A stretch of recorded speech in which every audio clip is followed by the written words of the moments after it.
we try to work for 4 hours a day. Sounds terrible for a lot of people. They're like, that sucks. You probably could have built a way bigger business if you worked more. But go ahead and do like your research and your reading, and you're going to find out that most people are pretty ineffective after they've really grinded it out for 4 hours.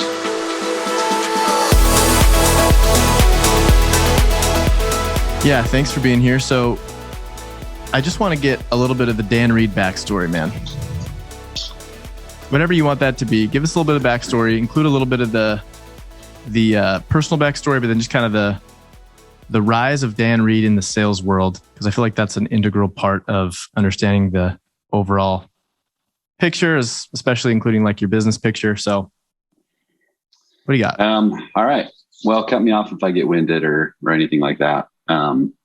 But I'll keep it really brief with background. So grew up on an island, the island of Ely, Nevada.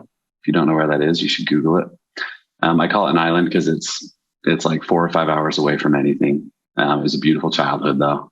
Ride your bike wherever you want, small town, driven by the price of copper. So I had a great upbringing. We moved to Southern Utah when I was in high school, and I met my wife there. We both served missions for our church, and then got married. I got married pretty young. I was 21. She was almost 23, and life came at us pretty quick. We were pregnant 6 months into our marriage and had a baby girl, and it was absolutely not the plan. The plan was she was done with school. She was going to work. She was teaching high school, and she was going to work and put me through school. But things changed. I felt like I had to grow up pretty quick. So baby girl came. We love her. She's 14 years old now, and she's so awesome. She's like my favorite person.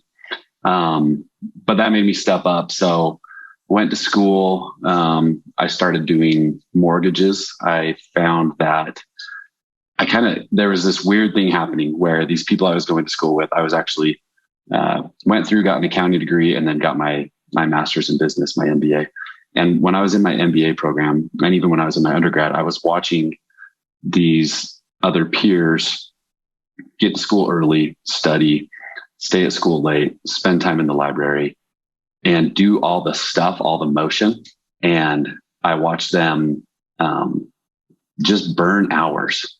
And it was something I kind of learned as I went, but I thought, all right, I bought a house. I've got a mortgage to pay.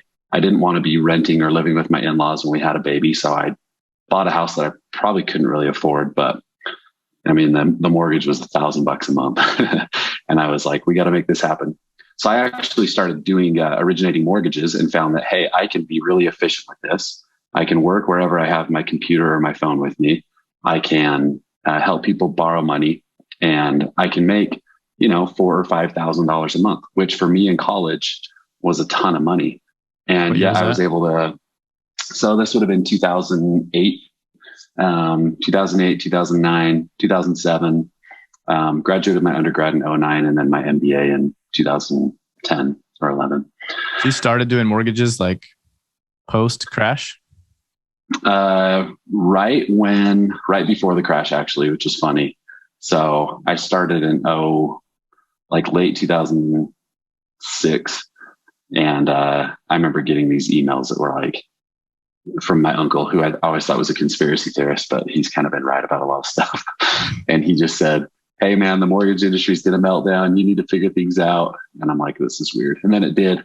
But we rode through it and it still worked. People still needed to refinance and still needed to buy homes and stuff. And so as a college kid, I was able to go kind of employ the 80-20 rule and realized I can spend 20% of the time that these kids do in the library and still get 80% of the grade, right?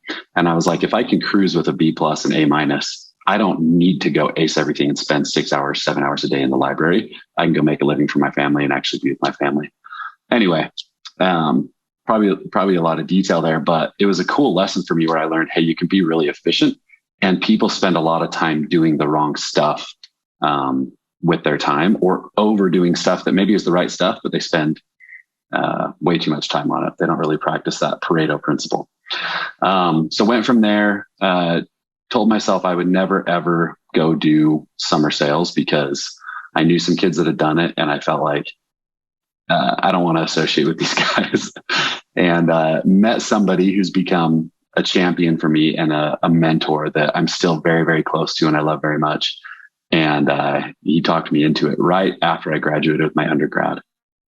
And so I went out and sold door to door after I graduated with an accounting degree. And I was positive that I was going to go be a CPA and, open my own firm one day and do that type of thing, or go work for one of the big five or the big four, whatever it was at that time. Went out and sold, made $100,000 in 4 months and thought, I actually think I'm a salesperson. And I really liked it, enjoyed the culture. Did that for a few years. And then the opportunity with solar came around. It was really, really new. So this is kind of summer of 2011, where a few people decided, hey, I think that solar energy can become mainstream enough that we could sell this door to door. And so I got home from my summer season, and my wife had our third kid in the summer of 2011. Came home, I was with her for a couple of weeks, and then I said, I'm going to go figure this out. We had a little home base in New Jersey where some guys were figuring out how to sell solar, and went and did it, and sold 2 solar accounts my first day out there. They got installed, and I thought, this is awesome. This is the future. Caught wind that Hawaii was going to be an initial market because power prices were high there, and put my name on it. Had one of the coolest experiences I've ever had. When you're pondering like, hey, where you want to go and what you want to do, sometimes my feelings are pretty neutral, and I'll pray for, to be inspired or to have a confirmation of what needs to be done.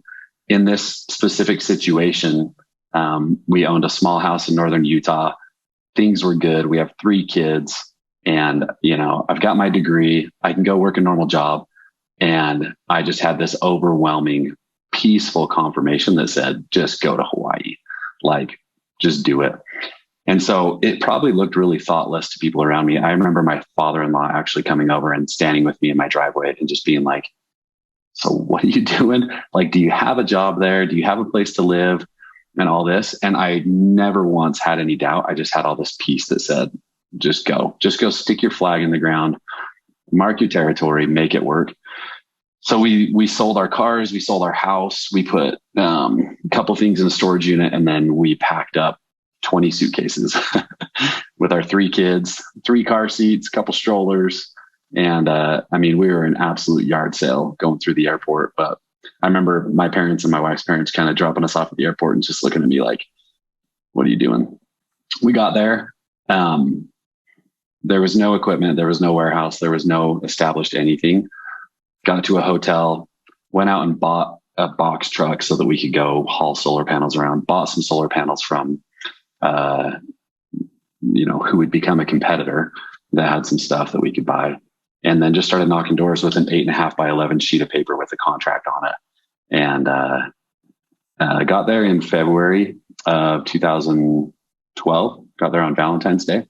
And then by the end of that year, we had installed solar on over 1,000 rooftops and figured out how to make it work. So that took us out there. We spent a few years there on the island, spent about a year in Southern California, and then moved on. So there's some history for you. Maybe a little too much detail, but learned some really cool stuff, some fun lessons. Oh, that's great. It's perfect, man. You are at 6 children? 5. 5. Yeah. Okay. Is 6th on the way? No, we're done, man. No, it's over. We're done. All right. Yeah. So it's actually really tough for my wife to have kids. And so the doctors told her to stop at 3, and she just kept feeling like, hey, there's more, but total hell that she has to go through. So 5, that was it. Yeah. Super happy. I remember hearing a bit about that. Yeah. So we're tied, man. We're tied. Not that it's a race. I know. Congrats to you. That's awesome. Couple of 5 spots. That's pretty great. Yeah. Well, so one question I'd like to ask is the process that you went through deciding to leave solar as, I guess you could say, your main focus and jump into something that was completely new territory for you, right? Yeah. Decide where to start that off. So I love sales, love it. I still find myself selling all the time, and just learning how to interact with people and ask the right questions and make things become their idea and help them grow a deep confirmation of something that they should buy. It's so fun. And you have a ton of power in your hands when you're good at sales. You don't have to be manipulative. You don't have to be dishonest. You can be a straightforward person and be really, really good at sales and create a lot of action in the world. I decided at some point that I wanted to get off of the doors. So door-to-door sales is amazing. And I actually miss it in some ways. It is just so fun. It's fun to wake up in the morning and say, hey, today I'm going to go write myself a $10,000 check. And there's these doors out there and you go knock them and you make it happen. And I don't know another industry where you can do that quite the same way you can in door-to-door sales. It's awesome. It's just hunter-gatherer, Mm-hmm. But at some point I got this urge to move myself off of the doors and into more of like a leadership corporate role. And so I was offered a VP of sales position, and that moved us from Hawaii to California. And there were things that I loved about it, but there was also some youth in the company and some immaturity with like the development of our hierarchy that made it really tough. So for example, I had about 60 managers that reported to me, and each one of those managers had, 15 to 25 people that reported to them. And so it was overwhelming. I spent, in 2014, I think like 240 nights in hotels, away from the family. And, it was just constant, there wasn't like a relaxed Sunday afternoon. It was text messages and phone calls and fires to put out. And so it kind of started that fire inside of me that said, hey, I loved being on the doors. I loved managing 15 to 25 people myself and having this like intimate group that we could go really dominate together. And I moved away from that thinking that it was the right thing for me in my career. And I'm grateful for the path, and you have to make the best decisions that you can make. But what I found is that that's not my cup of tea. I don't actually love having 60 reports. Some people are built for that. And so, I'm not saying that this is the right thing for everybody. Some people are built to be the CEO of a Fortune 500 company, and have hundreds of reports and thousands of employees and things like that. I thought that was me. I learned pretty quickly it wasn't, because I was down. I kind of went into a dark spot where it wasn't bringing me joy. So that sparked something. I ended up, we moved back to Utah, where the corporate headquarters was for the company I was working for. I was in a corporate position. I was making great money. But again, I started seeing that same thing that I saw in college. I saw people spending time behind their glass wall in their office doing stuff that wasn't effective. And I had HR watching me come in, be efficient, get work done, bounce to my kid's soccer game. And all of a sudden I'm getting complaints from the person that I report to, the chief revenue officer, who's saying, hey, HR knows what you get paid. They see that you're bouncing from your office sometimes, like you need to be here. And all of a sudden my brain exploded and I was like, I hate this. I'm like, I come in, I can get done what takes this person 9 hours because they're on Facebook. They're taking a coffee break. They're taking a smoke break. They're getting snacks out of their drawer. They're microwaving something. They're talking to somebody else. They're texting their wife. They're doing whatever. They're searching for another job because they're unhappy. Those are the things people do at work. And I can come in and focus 100%, my phone off, no social, no email, no anything, and get stuff done in 3 hours. And you're actually looked down on for that in the corporate world. You're looked down on. It's like, hey, being efficient is not a thing. What we need is just to see you at your desk behind your computer so that we know that you're earning the money we're paying you. It's super backward, right? I think some companies are getting better. I think a lot of companies are learning that, having people work from home now, it's way more task oriented. I think COVID has actually been probably pretty good. A lot more task oriented than hour oriented, because nobody's looking in your living room window to see if you're working, right? You just have to get stuff done, which to me is what it's all about. I remember the CEO said, and it'll always stick with me. He just said, "Hey, nobody goes home until I go home." So I literally remember sitting in my office at 8:30 at night and looking around, and other people are looking through their glass walls, looking at me like, holy smokes. And then finally the CEO gets up, puts his jacket on, walks out, goes down to the parking garage. Everyone's watching out the window. He drives away, lights go off, everyone's leaving and going home. And I was like, This is nuts. So these kind of things kind of drove me to where I said, I've got to do something else. I had this big moment of like introspection where I said, ask myself some real questions like, hey, what am I really good at? What brings me joy? And more than anything, what's the lifestyle that I want? And I want to build my career and my living around that lifestyle. Most people that we know and associate with build a lifestyle around this career. And so the career moves them from state to state or moves them from place to place or determines their hours and what they're able to do. And then they kind of construct a lifestyle around that. And that can work. It's not evil. It's not wrong. For me, I said, I've worked hard for, doing door-to-door sales for 10 years. I've got money in the bank. How do I now go create this lifestyle and build my career around that? So that's what drove me to move into something that I really had no business at all doing, and out of sales, direct sales. Yeah. So that can be the bridge to talking about the next big chapter, Zeal. Yeah. The Zeal chapter. I mean, yeah, I think it's a chapter. It's a good chapter. Yeah, it's a good chapter. So we caught up, I don't know, a couple months ago, and I got to kind of hear some of the latest of what had happened there. But one of the things that I remember from that conversation is something that you actually just said, which is getting into a business that you had no business being in. And you repeated that same general sentiment about even growing the business. So why don't you just tell those that don't know, what business did you get into? And what do you mean when you say that you didn't have business being into? Yeah. So I think what I'm saying when I say that is I had no background in that. I had no real education in it. It wasn't like in my wheelhouse per se. We get this perception that like, hey, I went to school in accounting. I'm an accountant. That's my skill set. I need to figure out how to maximize that skill set until the day I retire. Where when you went to college, you really had no business being in college, right? When you became a parent, you really had no business becoming a parent. And I think sometimes we over prepare ourselves or over analyze the next step or the next thing. I have friends that are saying, hey, we're preparing to have kids in the next few years. What should we do? And I'm like, just have a kid because you can't prepare. Like it's going to come at you fast. There's going to be stuff that's hard. Like be a good person and prepare what you can, but you just got to go, right? You got to step in.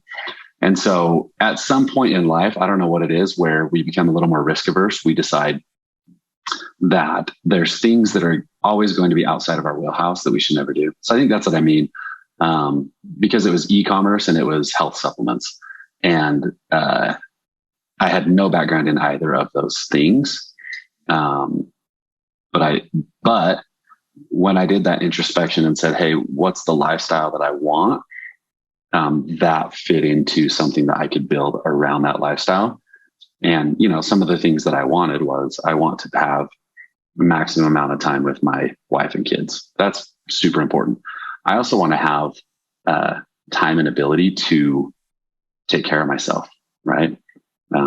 I want to be physically and spiritually and emotionally completely healthy and stable because that's my best self. Because if I'm not that, I can't actually enjoy that time with my wife and my kids, right? And if I can't do that, then I can't even enjoy my career and be successful in my career. So we can talk more about that if you want to, but the way it came together is I was traveling in this corporate position and I talked to a buddy who had previously worked for me. And he said, hey, he's like, I started selling soap on Amazon and I'm making like $400 a day selling soap. And I was like, this is crazy. This is probably 2015 when I had this. It was 2015 when I had this conversation with him. And I, being kind of cocky and whatever else, I looked at him and I was like, I know what kind of sales guy you were. You were pretty good. But I'm like, if you can make $400 a day selling soap, I can make $4,000 a day. Like, tell me what you're doing. Right. So it just like, it like hit a spark. And I got the name of the guy that he took a course from. So he paid $5,000, took an online course from this e-commerce expert. And he gave me a link to the course and I bought it the same day that we talked. I'm like, all right, here we go. And when you do that, when you make an investment, it really helps you like put a foot forward. And getting into a business you have no business in, that's a good way to do it, right? That's the way people get into college and even into marriage. There's investments there. And sometimes you take action where you put your money. So bought this course, and what I started doing is I would travel, I would meet with teams, I would train, and I would direct. And then I'd get back to my hotel at 8 o'clock or 9 o'clock at night, and I would study e-commerce. Because you're still in the solar management world as Yep. this is happening. Yeah. Yep. So for me, it was like I had like a transition period here where I could do both. One of the big things I did is I actually made a choice. I said, when I first bought the course, I said, I don't actually have time to do this. What am I thinking? And then I got real with myself, because I've always, when somebody says I don't have time, that's always bothered me. And I said, why am I telling myself that I don't have time? You can't do that. And I said, where am I using time that I can use for something else? And it was with social media. So I deleted all social. And I deleted it for a year, maybe a little longer. Maybe it was a year and a half. And I'll tell you right now, I missed out on nothing. And I took that time, look at your iPhone and see how much time you're spending on Instagram. It'll probably blow your mind. But I took that time. So let's say it's an hour a day, and allocated that to this new venture. Right. So, really got into the courses through, late 2015 and 2017. I said I'm going to do this. So still in solar, still in management, doing my best in that job, and then using this extra time that I created to go study e-commerce. So what happened is I ended up finding somebody else, which is another important thing you can do. I found somebody who had success in selling product on Amazon. He had his own brand, and he was a brother of somebody who had worked for me previously. I reached out to him and just said, hey, I'm thinking about doing this thing. I still have a full-time job. I can't do it all. Can I hire you as a consultant? Hired him. He was happy to do it. And we took this approach to the market that I'll be forever grateful for. It was his idea. And we ended up researching 200 or 300 products. And he came back to me and said, hey, I think we should sell supplements. And I was like, okay. And we went through and I looked at all of his research, and it was really impressive. And I said, let's do it. So I started sourcing. Our initial supplement was an apple cider vinegar capsule, which in 2017 was like this big upward trend. People were taking shots of apple cider vinegar, and now that you could take it in a capsule in a pulverized form, it was a lot more convenient. So this is trending upward. He's like, this is a good market. Let's get into it. I started sourcing, figuring it out. And now I'm like, man, I'm actually like kind of slacking at my full-time job. I need more help. So I went back to somebody who I'd grown really close to working with before. Had no idea if he was going to be any good at this. His name's Cade. He's still my business partner today, and I love him dearly. Like, two of the best decisions I've ever made in my life were choosing my wife, who has absolutely supported me through all my crazy entrepreneurship and everything else. I've never had a W-2 since we've been married, except for little short stints. And she's cool with that. I'm a commission guy and an entrepreneur. That was my best decision I made. And then my second best decision was choosing my business partner, Cade. So I actually reached out to him. We'd worked together previously. And I just said, hey, I'm going to do this e-commerce, this Amazon business. Would you be interested in matching the money that I've put in and running operations, supply chain, manufacturing relationships, that type of thing, right? Communicating with our 3PL. I'm like, do you know anything about that? He's like, no, but I'm in. He's like, I'll do it. And he ponied up the money that week, and he dug in. And the one thing that I knew about him that I knew was important is that I trusted him. And I figured out that if we have really, really high trust, everything else can fall into place. You can learn skills, but learning trust is pretty tough. And so getting into business with people who you don't know if you trust them is kind of a scary route. So that was the foundation of the whole thing. And it turns out he's absolutely phenomenal at all of those things, which I'm not. And it works out really well. Anyway, details, did that. We launched our first product in 2018. That product did over $1 million all by itself before the end of that year. So from May to end of December, it did over $1 million. And so then in December of 2018, I quit my job, or January of 2019, I don't remember, somewhere around there, and said, hey, if we could do that with one product, let's go.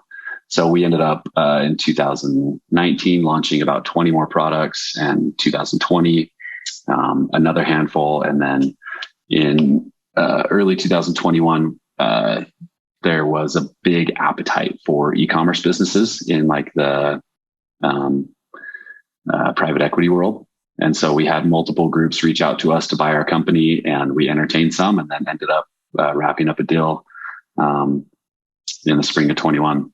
So we initiated the business in 2017, launched products in 2018, and then wrapped it up and sold the whole thing in 2021. And it's definitely a chapter, a happy, awesome chapter that turned out really good for us. Had a great exit. So was it 2015 when you bought that course on e-commerce? Yeah. Okay. So 2015, from that was like the absolute precipice of intrigue, like the idea, right? The conversation you had with your buddy selling soap. And then 2021, actually selling a company and having a big exit. Yeah. So that's pretty cool. Yeah, it was awesome. I'm super grateful. So just to add to that, one thing that I remember like from our conversation earlier was that you would outsource certain aspects of the business. You and Cade, once you're partners, you guys would go, I don't know if you'd use the word outsource or hire firms to do certain things. And then you would go check in on what they were doing.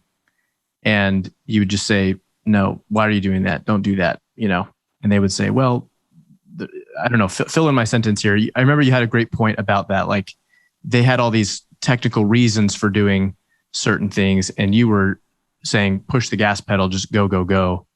Yeah. I think that one thing that Cade and I both have in common and that we're really, really passionate about is efficiency. And again, it comes back to people spending time doing stuff. So we set some like business principles that are religion to us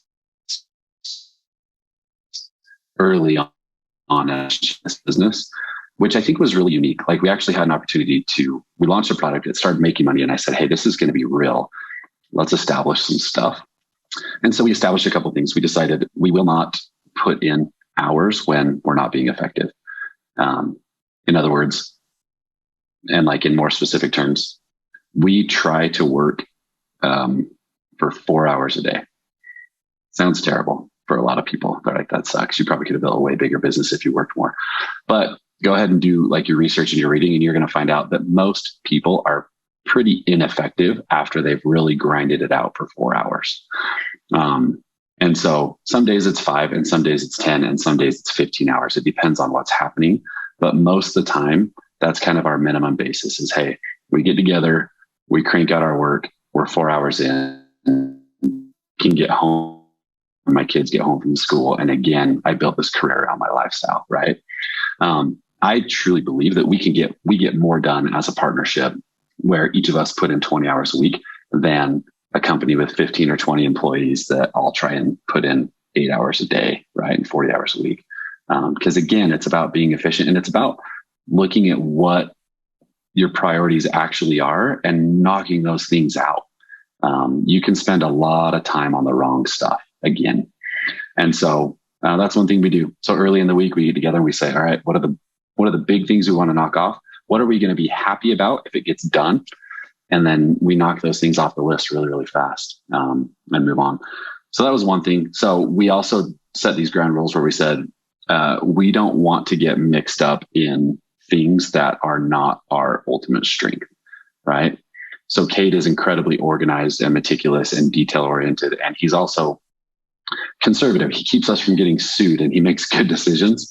I'm a little more head in the clouds, visionary, pushing new ideas. And I run the marketing side and some of those things. And we overlap a lot, right? We help each other on both sides. But because we know what our ultimate strengths are, we decided we're going to outsource everything else. Neither of us are designers. Why would we mess around with design? So we have a designer in South America that we hired initially to do all of our stuff. And it worked out awesome. But we live in a world right now too, where you can do that. You can go use Fiverr. You can use some of the other ones. I can't remember what they're called. Upwork. That's it. I was going to say WeWork. It's the wrong one. Upwork. And you go find people who have good skill sets. And if they don't have good skill sets, you let them go and they're on a 1099 contract basis, So we outsource design, we outsource email marketing, we outsource Facebook marketing. We even outsource on Amazon marketing to a group. We outsource our manufacturing. So we decided, hey, we're never going to go make a big investment, at least in this initial business early on. Maybe one day it'll make sense. We're not going to go make a big investment into manufacturing. That's not our skill set. Let's not do it yet. Maybe one day, right?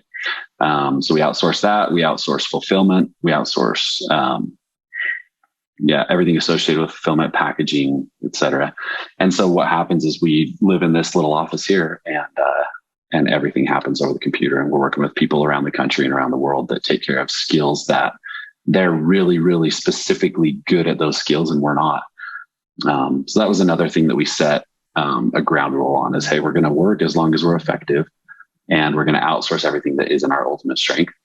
And the world's beautiful. Like you can do that with any business that you're doing right now. So I think in terms of what you were talking about, we'd reach out and see inefficiencies. And I think we've helped some of these contractors where they'd say, hey, this is the process. This is what has to be done. And we would just say, well, why and why and why until we figured out a better process and got things done faster, more effectively without sacrificing any quality. So that's great. No, that's super gold. That truly can be applied, I think, to anybody's business, but even like an employee, like just the concept of focusing on what moves the needle and being relentless at saying no to what does not move the needle, I think is where a lot of your success has come. And I know that because virtually every time we talk, we land on, in some way, the topic of essentialism, right? And you are the one that I have to thank for initially turning me on to Greg McKeown's book, Essentialism. I remember that phone call we were on where you just said, well, like the book Essentialism. And I was like, nope. And you were like kind of stunned, like, oh, dude, no, this is not like one of those books people recommend and you say you'll add to your list and then you don't. This is like, you have to read this. And it's crazy. Those conversations can actually be pivotal. I mean, like essentialism is made a significant difference in my life, and there's only really a handful of books in that section, that segment or whatever, development, personal development, business, time management that you could say that about. And I know we both have a great love for the principle of essentialism, which essentially is the disciplined pursuit of less. And so that's exciting. Maybe one day we'll have a three-way conversation with Greg McKeown. Oh, that'd be fun. I'm grateful for him. I have to give credit to that book. And what's funny is I have 10 hard copies of it in my office. I hand it out to anybody who I think it could help. Because for me, it just really struck a chord and honestly changed my life. And I think it probably did the same thing for you, which is cool. I've given it to, dozens of people. And it's funny because some of the feedback is, hey, this is a game changer. And then other feedback I get is, that was a good book. I liked it. I'm like, all right, you weren't ready for it yet, or, maybe you're beyond it. Maybe you know more than I do. But there are things from that stick with me. And I should give more credit to Greg McKeown for his line of thought with that book, because that is one of the things that led me out of everything I was doing. If you remember right, I actually had a business opportunity with you that we were looking at, and I was busy in my VP position in that sales company. And I was, doing all these things. And I had a couple other people kind of barking at me, knowing that I was getting into a transition period.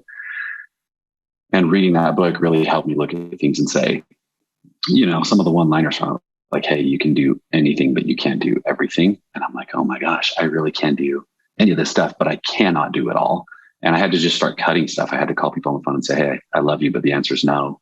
And, let's talk later. And that helped me really build what I was able to build. You have to do that same thing. You have to eliminate certain people. You have to eliminate distractions. And like for me, social media was one of those things at that time that I couldn't do that and everything else I was trying to do.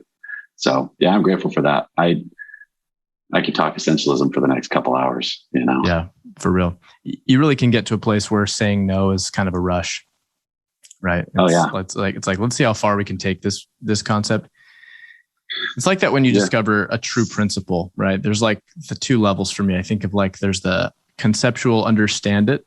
It's like kind of like having a hat on my head. It's like, I know this, I get this. And then there's like the ingesting it and like actually just it going all the way in. Yeah. And when you start saying no to good opportunities, that's the signal that you're actually getting somewhere with this. Because it's easy to say no to crappy opportunities or things that annoy you, things you wanted to say. Maybe it's just rising. Maybe some people get a little bit of fuel from that book to say no to the things they already wanted to say no to, and that were already bothering them or just a distraction or an annoyance or whatever. Certain friendships, relationships even, or certain like activities that were just pulling them away. But when you start saying no to good opportunities, because you are so relentlessly focused on finding the best opportunity, that's when you're really getting somewhere with that. Yeah. And no, absolutely. Again, the world's amazing and there are so many good opportunities and you cannot do them all. Time is finite. You just can't. And so you have to be really intentional. If you're not intentional, you are getting yanked around by the world right now. 100%. Like everybody wants your time. If you wake up one day, you don't have a plan, you can step out your front door and I promise you somebody will figure out what to do with your time. Mm-hmm. That's how it is. So if you haven't gotten intentional with what's important to you, what your best opportunities are, where you want to spend your time, then it's really easy to just say yes to everything because there's a lot of good. It's easy to say no to bad stuff. Like nobody needs help with that. Well, maybe somebody. We don't need help with that. So I agree with you. That's the buzz that you get is, hey, this is a really good opportunity. I've taken time to be intentional. This doesn't fit into my plan. You got to say no. That's it. No hard feelings. There's no offense. There's no I'm not saying no because I'm a victim. It's just, you just can't. Yeah. I think people envy it too when they hear it, when they witness someone saying no, if it's maybe even if you're the one telling them no to something. I think it resonates with people, especially high achiever, busy types that like to spread themselves thin and say, I can do it all. There's a part of them that deep inside goes like, dang, that's something I want to aspire to. They feel the truth of it. Yeah. So that message is one that, we can continue to preach from the housetops and to ourselves, right? I'm constantly having to revisit that and say, let me refresh my understanding of this concept of essentialism. I just had an experience like 2 weeks ago where, so my whole family got COVID, which was kind of a bummer. And what's COVID? I don't even know. It's a virus. No. I think I heard about it. Yeah, you've probably heard about it. So somebody listening to this podcast 45 years from now, it's a virus. So we got COVID. We were sick. Nothing scary or anything.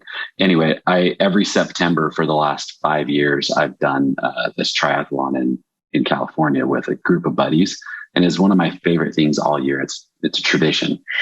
I had recovered from COVID. The triathlon was a week away.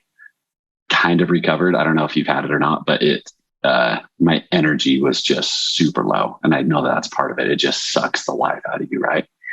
So I'd get downstairs and do a Peloton ride, or I'd try to go on a run, and I was just like 50% of normal, but I was struggling. We had also just been on a couple other vacations and all this stuff was happening. And I had felt like deep down, I'm like, I really should not go do this triathlon. I'm going to be swimming in the ocean.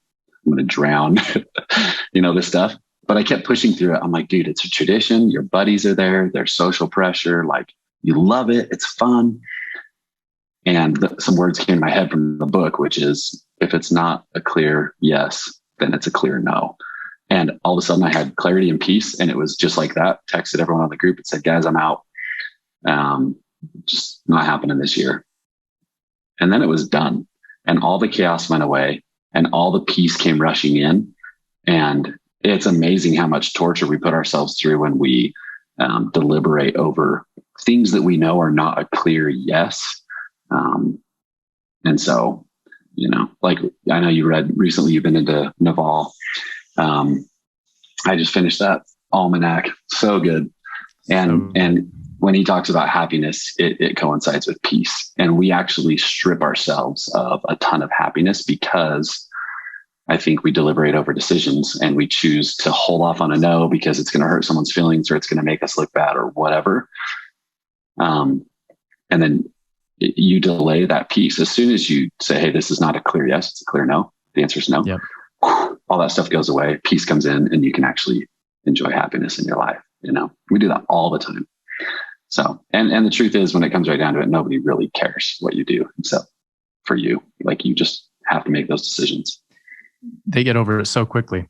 Yeah. It's history. You're not going to that race. It's like, there's probably some initial disappointment, but like, time's passed, time's moved on. Everyone's great. I'm sure they all still love you.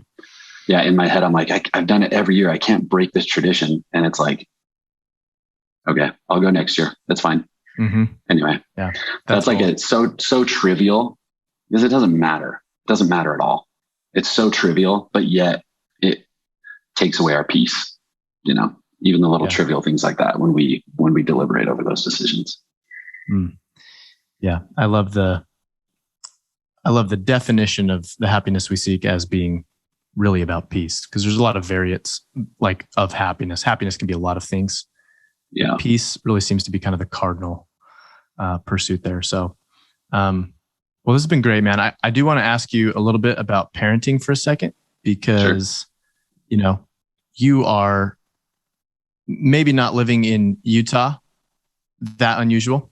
Certainly not. We'll say you're not very unusual in the part of Utah that you live. There's a lot of younger people with larger families, right? Compared to the national average. I just recently moved to North Carolina, so you would feel quite different living in North Carolina. Yeah, you're an outlier there with 5 kids for sure. Total outlier. Yeah.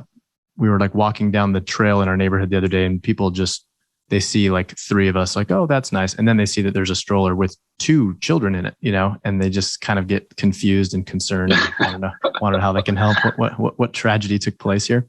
Yeah.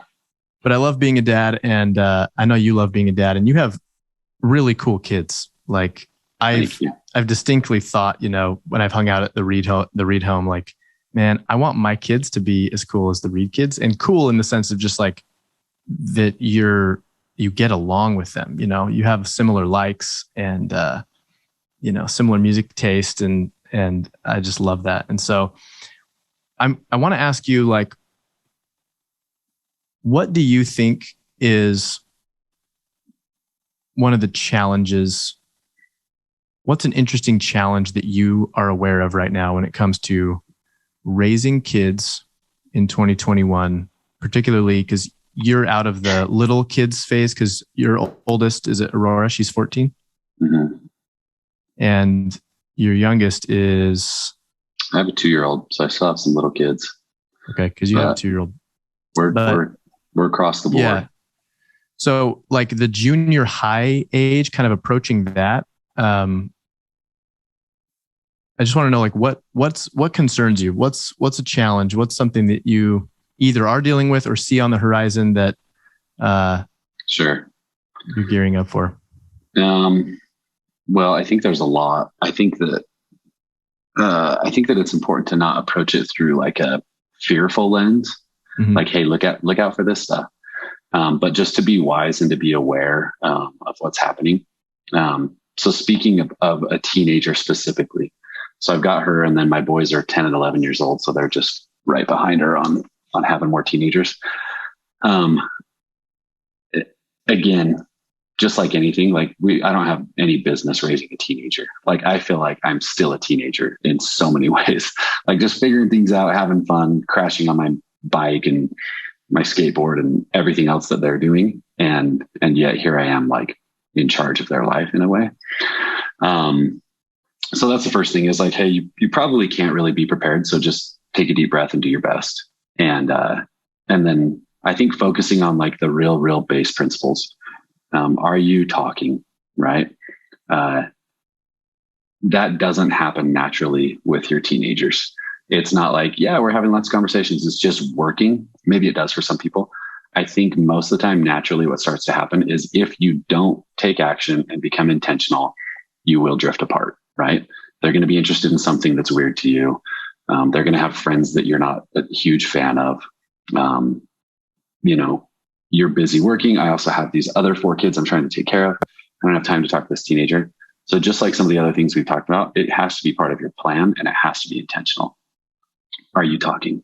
One of the best things that I have found with all of my kids from the time that we could talk, from the time they were 3 or 4, is to intentionally and specifically find one-on-one time. And that's where I find that my teenager talks. So sometimes it's, hey, I'm going to go to this football game with my friends. We're all going to go hang out. I'm like, awesome. Can I take you guys? Like, cool. Yeah. It's 30 minutes away. Cool. Come sit in the front seat with me. And we go and we talk. Right. And, you have to just take advantage of those times because they won't happen naturally again. Like it's like expecting, the dishes to just get done. They just don't. Like you have to go do it. Disorder does not turn to order. Order always turns to disorder unless there's somebody intelligent in charge of things. So I'd say that's number one is just, they're going to find things. They're going to be interested in things. It's going to be hard to talk. You have to go be intentional. And sometimes it's like weird. Sometimes it'll be awkward asking her questions and she's like, Dad. But most of the time you dig deep and you find that inspiration and we have great conversations. We have great relationship. So I'd say that's number one. I'd say I don't think that kids should have social media. I think that I strongly believe that. And you can make all the excuses you want that your kids are different and it's not distracting to them. But I see other girls that are the same age as my teenager that are depressed and that have body image issues and that have all this stuff. Now that stuff happened when I was a teenager too, but not the way that it does now. Even young women in their 20s and their mid 20s that are married that I know that have kids and things like that.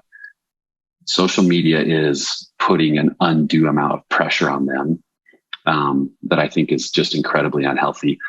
People that I know really well are like, man, I have tons of anxiety and I'm overwhelmed and I'm depressed. And,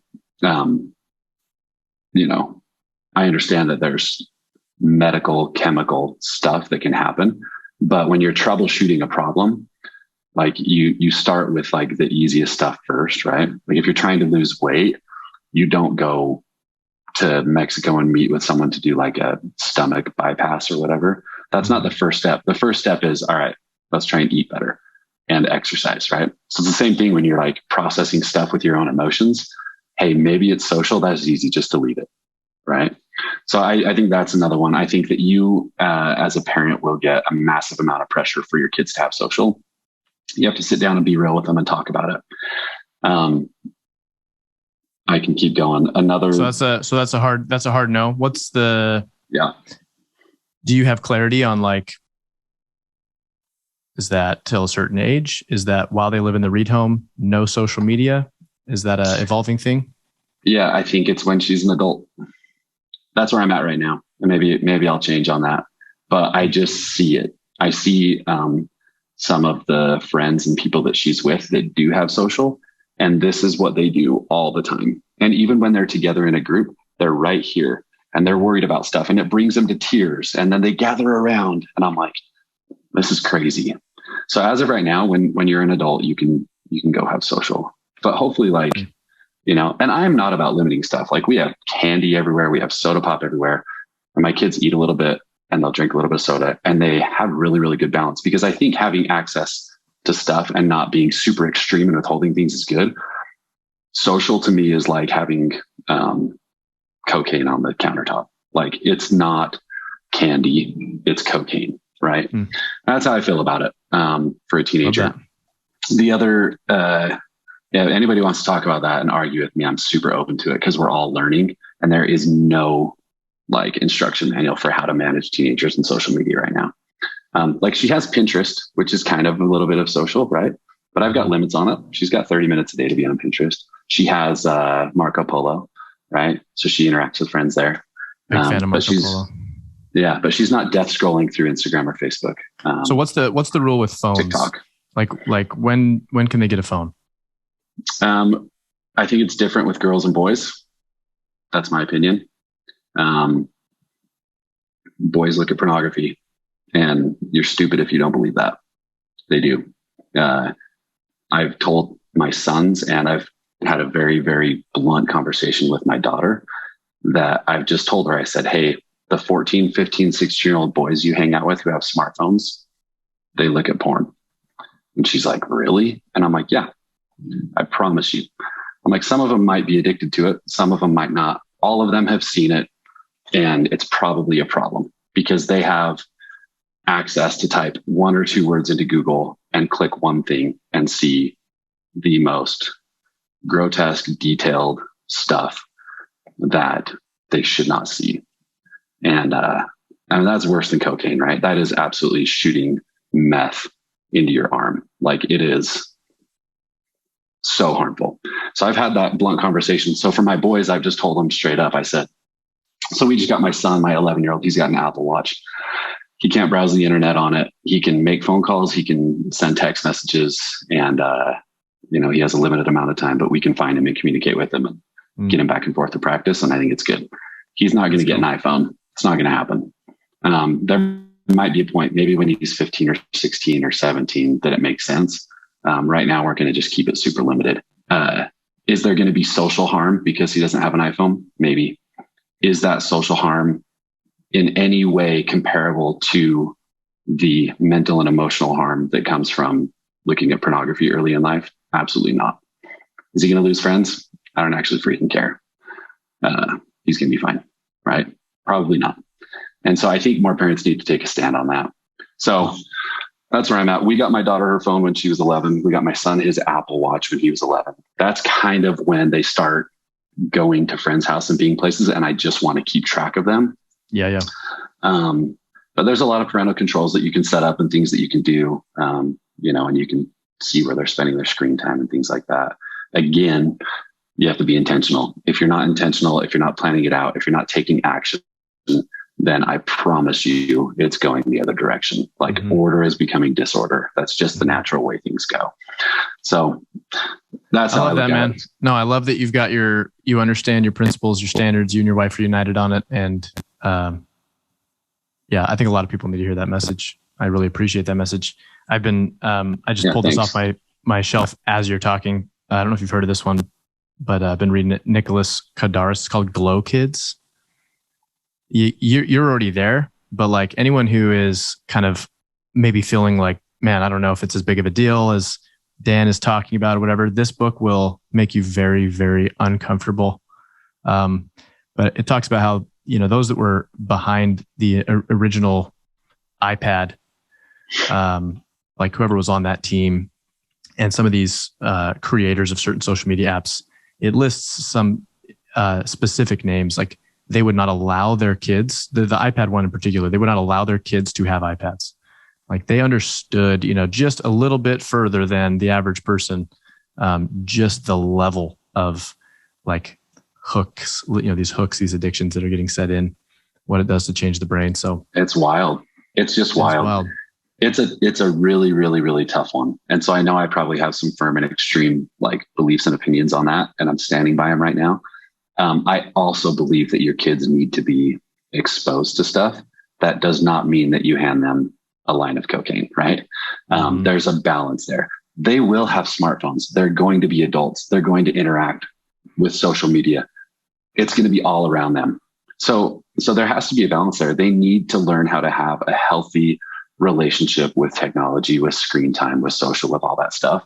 I do not think a teenage brain is ready to do that, because how many adults do you know, Alex, that have a problem with screen time, with social? A lot. I would say probably 70% of the adults in my neighborhood have a problem, right? With too much time on social making them feel depressed, social giving them anxiety, posting so much that everything their kids is doing is bothering them because they're busy trying to make a post, right? Mm-hmm. Trying to keep their house perfect so that if they need to do a quick story for Instagram, everything looks good. That's not healthy. And so if 20, 30, 40-year-olds that are in my neighborhood have problems with that, what makes me think that my 12-year-old son can handle access to everything in the world with a device in his hand? It's just dumb, right? They just can't. So anyway, we're learning about it. It's a challenge. I'll say this, moving away from that topic really quick. The other thing on parenting that I'll kind of wrap up that topic with is we read a book early on when we had little kids that talked. I'm trying to remember the name of it right now. It'll come to me in a minute. Great book. It was on the tip of my tongue. I'll think of it. Maybe I'll send you a message. Anyway, it talked a lot about standing firm, but then choosing how to pick your battles. And with little kids, I got pretty good at that, right? Like, hey, if my kid spills water on the floor, am I going to rip into him about that? Do I want to fight this battle? Because you have to pick and choose. You only get so many. Like Naval says, right? Relationships are built with compound interest. So are you going to make a deposit here? Or are you going to withdraw, right? How are you going to actually compound the love that you have with your kids and your family? You have to choose your battles. So they spill water on the ground, little kid. Am I going to blow up? No, it's an accident. If my wife spilled water on the ground, would I lose it on her? No, she's an adult. It's a mistake, right? So you pick, hey, that's not a battle I'm going to fight. Or, hey, I want you to wear these shoes today. They match your outfit. No, I don't want to wear those shoes. I want to wear these. You want to wear flip-flops and it's snowing outside? Okay, right? Let's do it. You're going to learn really quick that your feet are going to be cold. I'm not going to fight this battle. Let's go. I got pretty good at that with little kids. I've had 5 little kids now. Now that I'm into these like teenager and tweenager, preteen stuff, I'm like coming home. There's 25 kids in my backyard, skateboarding, playing basketball, playing pickleball, running around, like riding dirt bikes and like just total chaos. And I'm just like, oh. And my wife looks at me and she's like, hey, you got to chill out. Like, pick your battle. What battle do you want right now? Are you happy these kids are here? I'm like, I'm super happy these kids are here. Okay, you're going to like, and all of a sudden I'm like, yeah, it's just the same as having little kids. Like, if my 14-year-old daughter wants to dye her hair purple, do I want to fight that battle? Or do I want to save those conversations for something that's actually important? Who cares if her hair's purple, right? If she wants to, whatever things, you can really categorize things and be like, is this trivial in the long run or is this really important? If it's really important in the long run and I need to teach her a good principle, I'm going to fight this battle and we're going to have a conversation and I'm going to do it with love and I'm going to have my arm around her and it's going to be great. If it's trivial and it's short term and it really isn't going to matter a day from now or a week from now or a year from now, I'm not fighting that battle. And so I'd say that's my last little bit of like something I'm learning. And again, I'm totally in the learning stage. I'm not an expert here, but that's something that's given me some more peace just to look at stuff and say, hey, this is stressing me out. I don't agree with this, but that's not a battle I'm going to fight. I'm going to save that for something that actually matters, That's awesome. Wise counsel, man. It's wise counsel. Thanks, dude. Just learning. We're all learning. We're on this train together. So that's right. Yeah. Well, the power of synergy is so real with things like this, like with parenting, just me picking up on insights where you're 5 years or so ahead of me in age wise with kids, it's crazy how that accelerates my own learning. So I think there should be more of that. I don't know that there's a whole lot of discussion that goes on like this around, parenting. Honestly, a lot of the parenting like material that's out there is like old school. I don't know. I don't see a lot of it. I agree. Just talking to people is so important. my wife and I were just talking the other day about somebody who is struggling with her young kids and like isn't loving motherhood, right? Mm-hmm. And my wife's like, I was telling her, this is what she's going through. This is what she's going through. My wife's like, she should just talk to me or talk to somebody because we're all going through that. And it's hard for everybody. And there is some peace in knowing that you're dealing with a common struggle, right? And you can learn things from other people. So I totally agree with you. There's power in synergy and in opening up and talking with other moms and talking with other dads. Dads probably just don't do it enough at all, you know? Yeah. But it's big. Same. I mean, we do it with business. We go do these, we pay money to go to business masterminds and to hop onto online groups and things like that to learn stuff for our companies. But we probably need to put a little more attention into our families and our marriages and things like that in the same token. I agree. Well, we're doing some of that right now by, recording a conversation that will hopefully help some people. Yeah. Well, hey man, as we wrap up this conversation, you've been generous with your time. I've learned a lot from you just in this one conversation, and there's what you learn. And there's also just like the energy that you catch, right?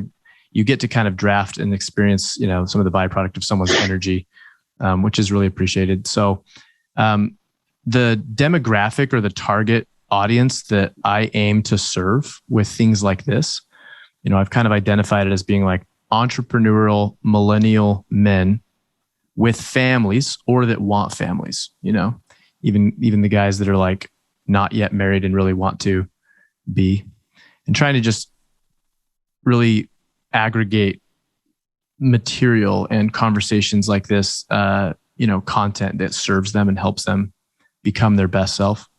So if there is someone that's in that demographic that is maybe feeling discouraged about the state of the world or the country, I'm asking this because I know you are a very optimistic person.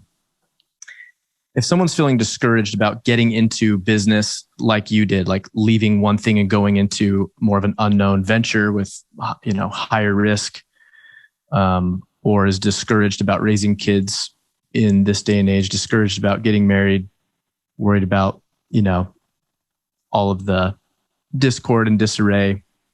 What's your message for him, man? What is Dan Reed's message to someone who's feeling like they're playing small out of a lot of hesitancy due to these perceived issues and dangers out there in the world? Well, I think it's a good question.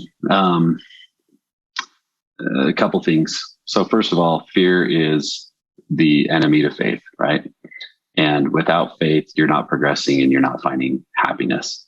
That's like the simplicity of it. Hey, if you're acting out of fear or not acting out of fear, then your head's in the wrong spot. So that's a bigger conversation, is to figure out, hey, why is your head there? Why do you feel fear? I would say, and I've already preached this a little bit, a lot of it can probably come from some outside influences, and one of those being social. And so I have social media. I've figured out how to find a happy place with it and manage it. I think it's super healthy to delete it for a minute, right? For a week, for a month, for 6 months, for a year, and watch how incredibly peaceful the world is around you when people aren't barking at you through social and trying to market to you. It's crazy. If you wake up and you don't turn your phone on and you walk outside and you take a breath of the still air, things are fine.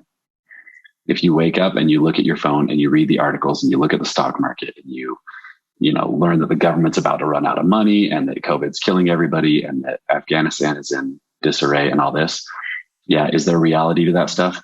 Absolutely. How much of it is within your control? Very, very little. There will not be world peace. That's not part of the plan right now. I just don't think that's a thing. You can have inner peace though. And so you have to start there. You have to figure out how to find inner peace and eliminate fear. Once that's gone, then you got to put some faith into yourself and into the people around you and begin to grow and progress. Maybe that's too ambiguous, but I could talk about 100 ways to go find that inner peace. I have that mentor that I talked about earlier, Casey. He taught me a routine that I do once a week that helps me be really intentional and find that peace and eliminate that stuff. And then I limit the amount of media that I get as well. I think it's just really, really important. The world's really, really, really bad if you live in the world right here on your screen and read what's going on. So find inner peace and then go have faith in yourself. The world is absolutely magnificent. There are, I think people are inherently good. There's some evil people out there, but most people, almost everybody is inherently good and wants to do good.